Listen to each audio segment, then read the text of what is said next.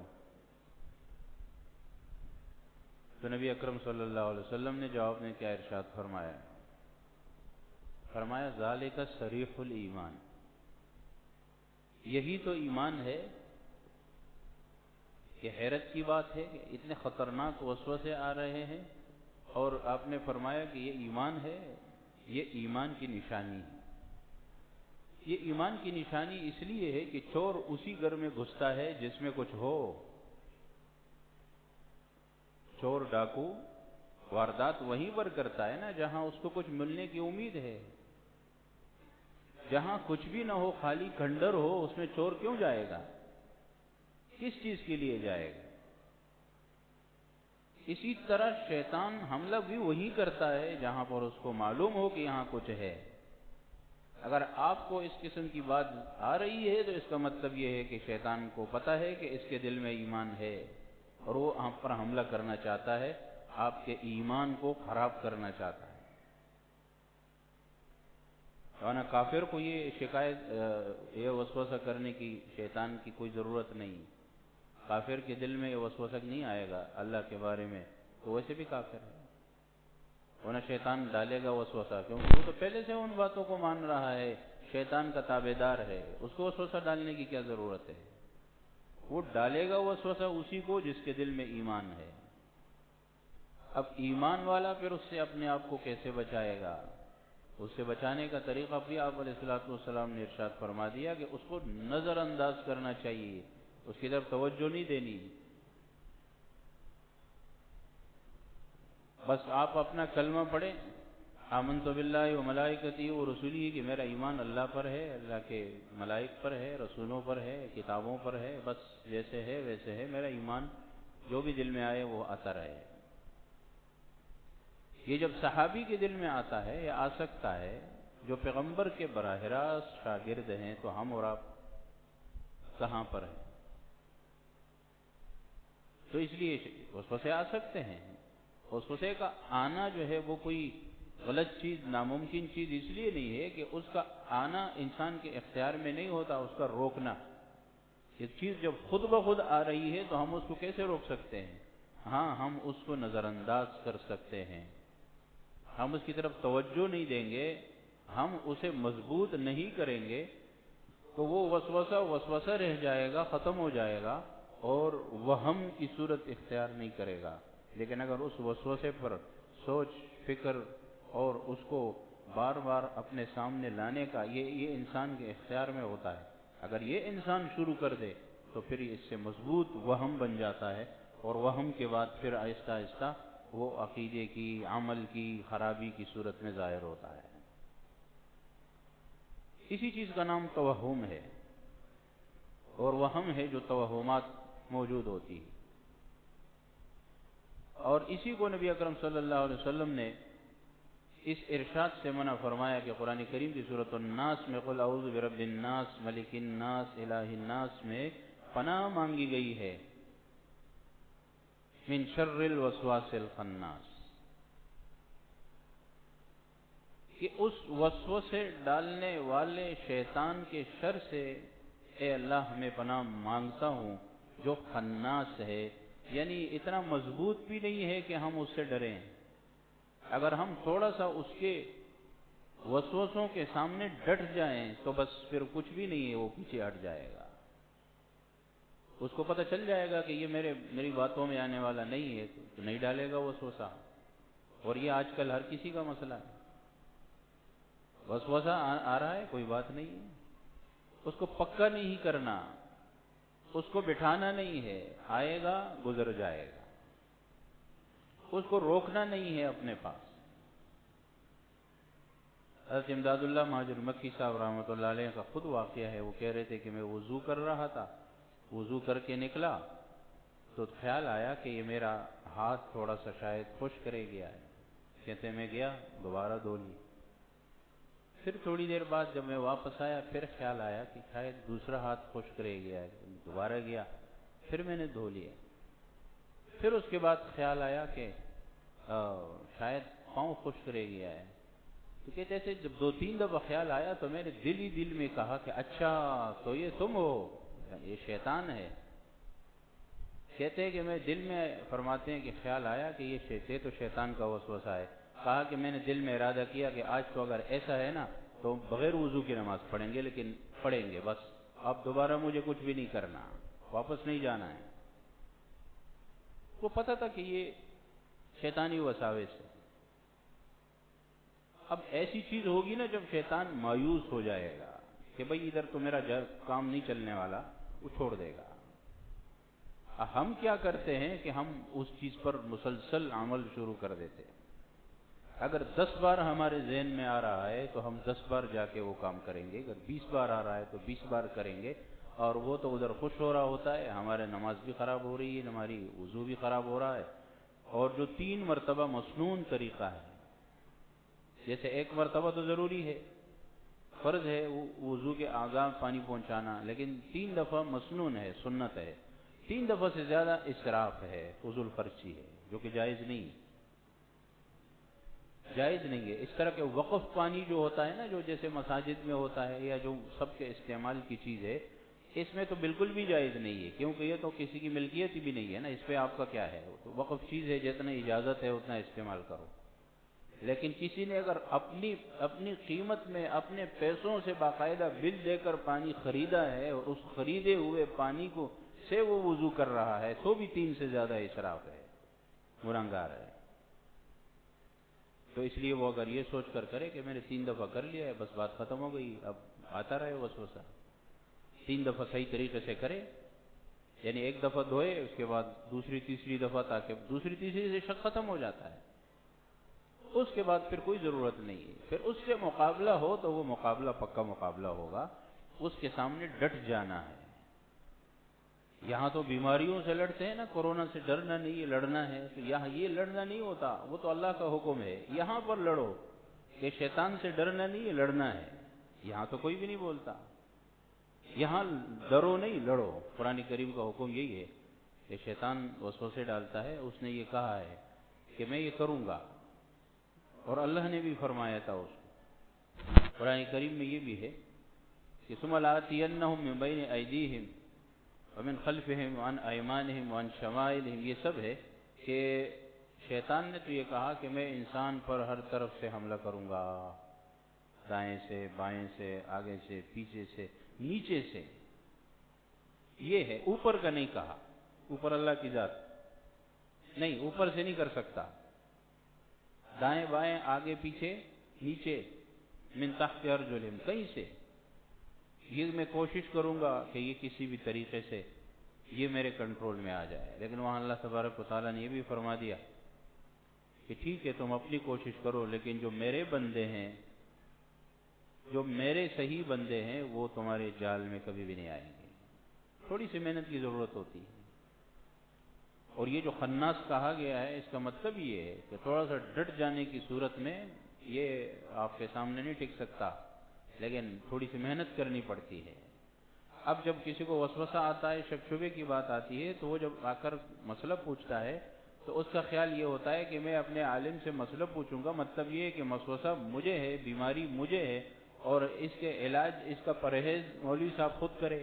تو یہ تو ایسا ہی ہو گیا جیسے ایک شخص ڈاکٹر کے پاس جا کر بیماری بتائے اور ڈاکٹر اس کو کہے کہ دوائی کھاؤ, پرہیز کرو, وہ کہے کہ نہیں جی ڈاکٹر صاحب یہ تو آپ کرو, دوائی تو آپ خود کھاؤ, پرہیز آپ خود کرو, میں ٹھیک ہو جاؤں. ایسا تو نہیں ہو سکتا.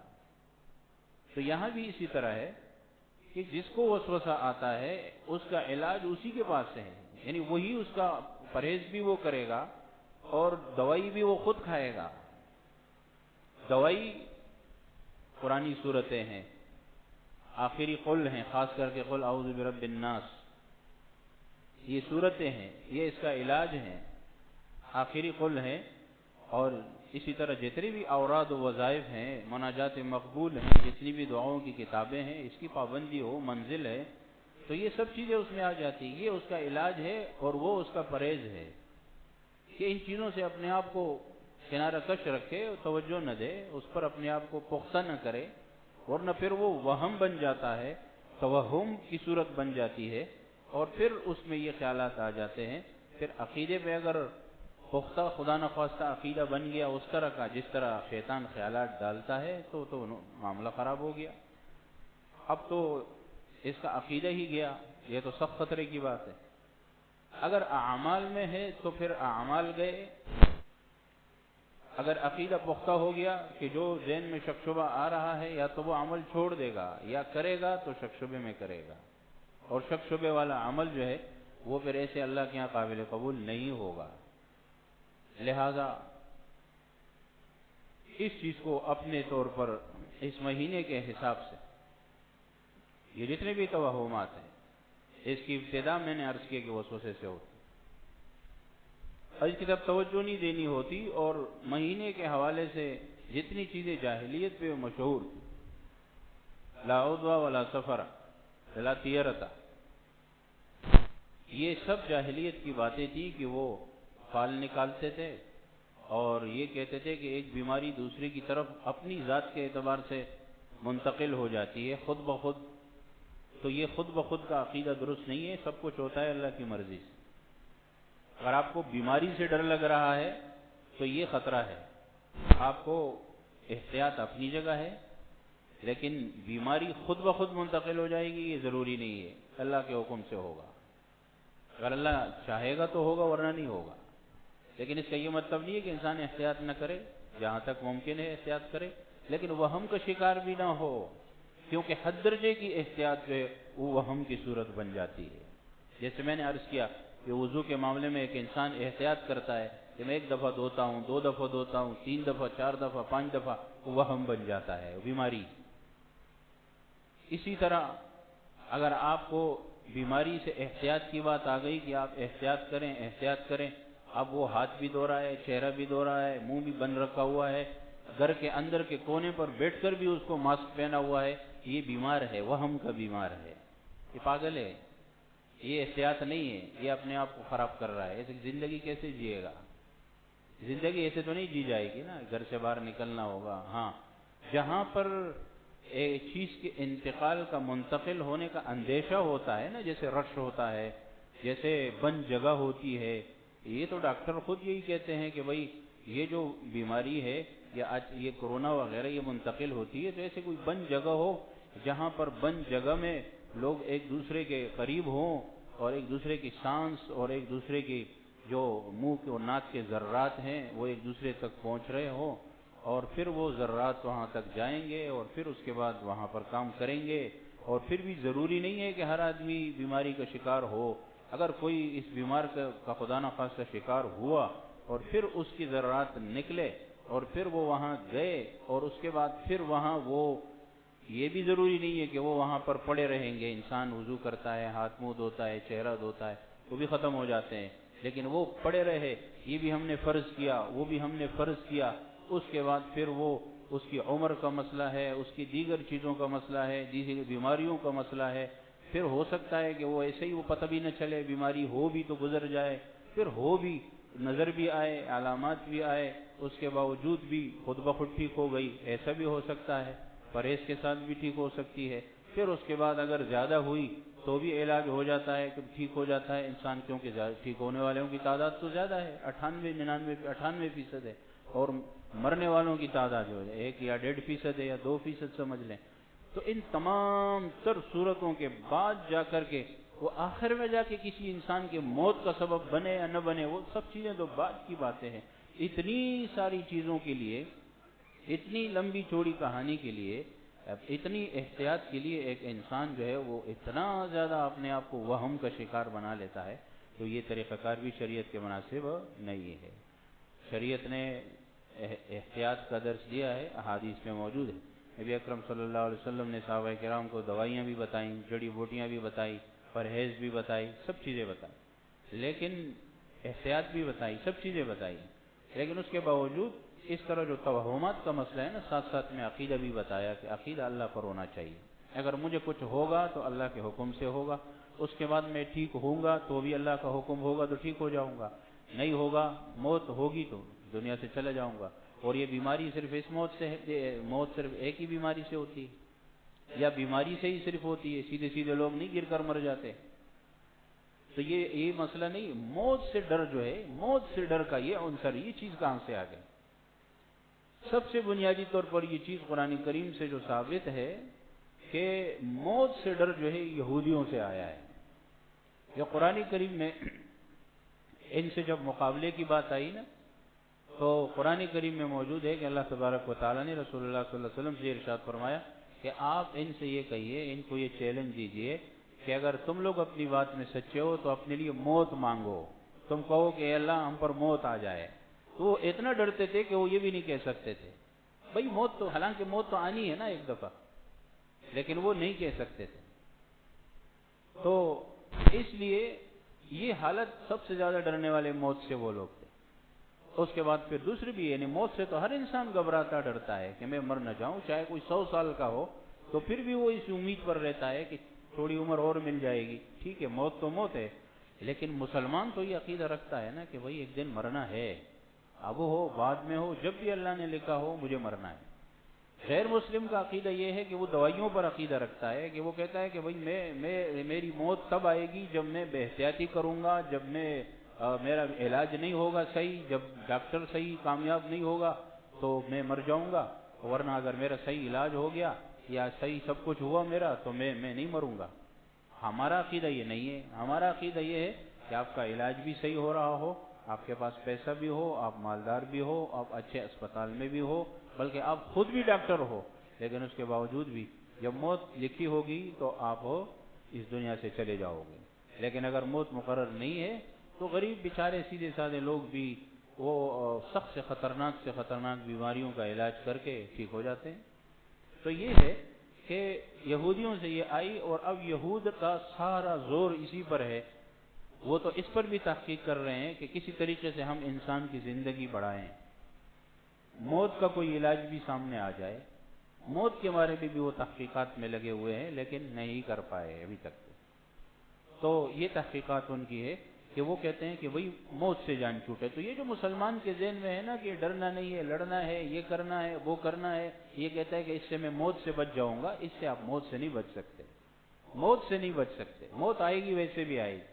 کتنے سارے لوگ اس دنیا سے چلے گئے، اور ابھی کل پرسوں کی رپورٹ ہے کہ ہمارے ملک میں کورونا کی بیماری سے زیادہ اموات روزانہ شوگر سے ہو رہی ہیں۔ یہ تو ایک مثال ہے، لاؤ نا اس کے اعداد و شمار سامنے، پتہ چلے کہ روزانہ کتنے لوگ، ایسا ایک لسٹ بنائی جائے روزانہ، جیسے اخبار میں یا جیسے ہمارے میڈیا میں آتا ہے کہ آج اتنے لوگ کورونا سے مر گئے۔